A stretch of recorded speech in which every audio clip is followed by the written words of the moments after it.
90 Reasons, 90 Days, or 90 Days, 90 Reasons, blah, blah, blah. Y'all know the series if you've watched enough of it already.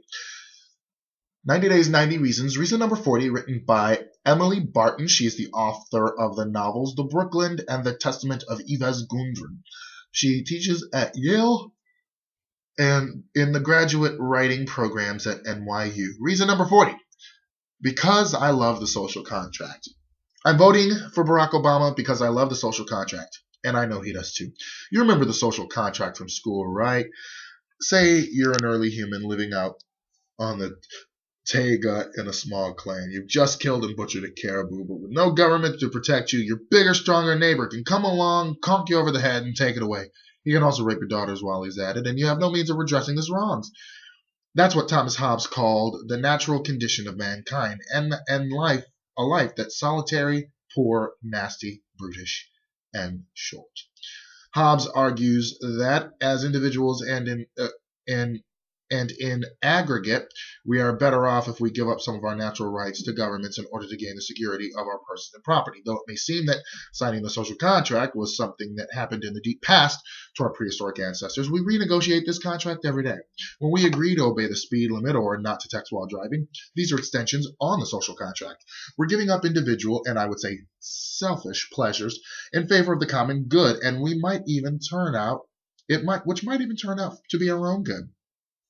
Right now, you may be saying, wait a minute, whatever his other failings, I'm sure Mitt Romney supports traffic law, but the social contract is more than that. It's a reminder that we're part of a society, that we're all the rights, with all the rights and responsibilities attached to that. A civil society protects all of its members, including the smallest and least powerful. And I'm willing to admit that that's part of the reason I love the social contract, is that I benefit from it. I'm small and I'm a woman, so I'm glad I do have the government's protection. As a novelist and teacher, someone who lacks the political and economic sway of a senator or captain of industry, I feel fortunate to live in a democracy in which the needs and votes of the little people count as much as those of the big matchers, M-A-C-H-E-R-S.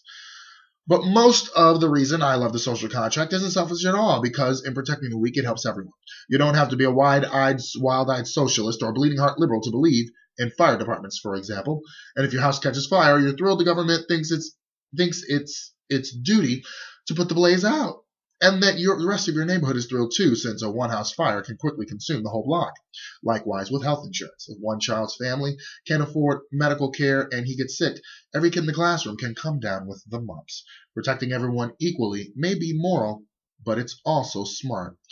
You can see President Obama's practical and moral intelligence at work in many of these policies. His Making Homes Affordable program has thus helped more than 1 million families, mine included, restructure their mortgages and stay in their homes even after Wall Street came around to steal everybody's caribou when MHA, or steal everyone's caribou.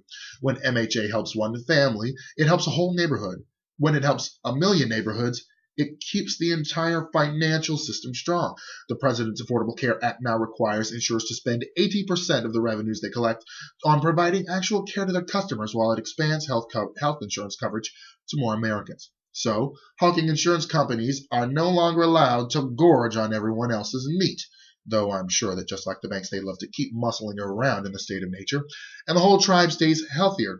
The president has also increased the operations budget for America's national parklands by 10%, because he understands how important it is for all Americans to have access to fresh air and to stay preserving our precious natural landscape. And there are dozens of other examples. President Obama's support of the letter and spirit of the social contract defines him. It is perhaps his quality that makes it more important that we re-elect him this fall. Here he is, in his acceptance speech at this year's Democratic National Convention, talking about the rights and responsibilities of the social contract that the social contract entails. We insist on personal responsibility, and we celebrate individual initiative. But we also believe in something called citizenship, a word at the very heart of our founding, at the very essence of our democracy. The idea that this country only works where we accept certain obligations to one another and for future generations. That's the voice of someone with a conscience, someone who understands that all of us, himself included, must make sacrifices to help others, that we benefit from such actions, and even when we aren't the direct recipients of aid. That's the voice of a man who's interested in the long-term effects of his economic and social policies. It is the voice of a patriot in the sense that George Washington would understand. And it's the voice of a good father, someone who considers it his duty not to love his children, but also to guide, not to just love his children, but also to guide them toward becoming righteous adults. About his daughters, he writes, I'm inspired by my own children. How full they make my heart. They make me want to make this world a little better, and they make me want to be a better man. This is a person that I, for one, want running my country. And if Thomas Hobbes were alive, I think he'd also be voting Obama this November. Emily Barton, Kingston, New York. Emily Barton, Kingston, New York.